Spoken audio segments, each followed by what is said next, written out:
জীৱন এক সংগ্ৰাম লৈ আন এটি ভিডিঅ' লৈ স্বাগতম জনালোঁ। গোৱালপাৰাৰ প্ৰাকৃতিক যি সৌন্দৰ্যৰ পৰিৱেশ, সেই সৌন্দৰ্যৰ প্ৰাকৃতিক মূল্যৱান খাল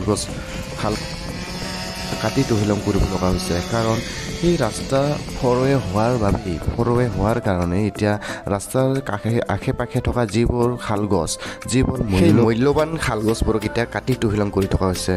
আৰু এই কাৰণে কাটি আছে চাওক আপোনালোকে।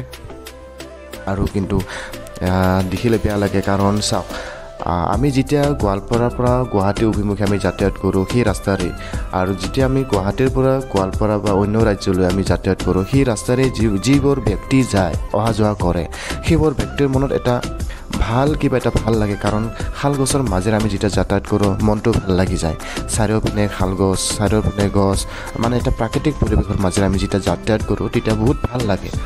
কিন্তু সেইবোৰ কাটি থকা দেখি এতিয়া বেয়াও লাগে।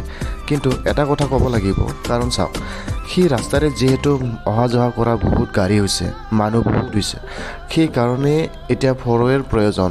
আৰু সেই ৰাস্তাটো এতিয়া সৰু ৰাস্তাৰ কাৰণে বৰ্তমান সদায় দৈনন্দিন জীৱনত সেই ৰাস্তাৰে যোৱা সকলৰ যিবোৰ ব্যক্তি এক্সিডেণ্ট হৈ মৃত্যুবৰণ কৰি আছে, সেইবোৰৰ কাৰণে বহুত বেয়া লাগে।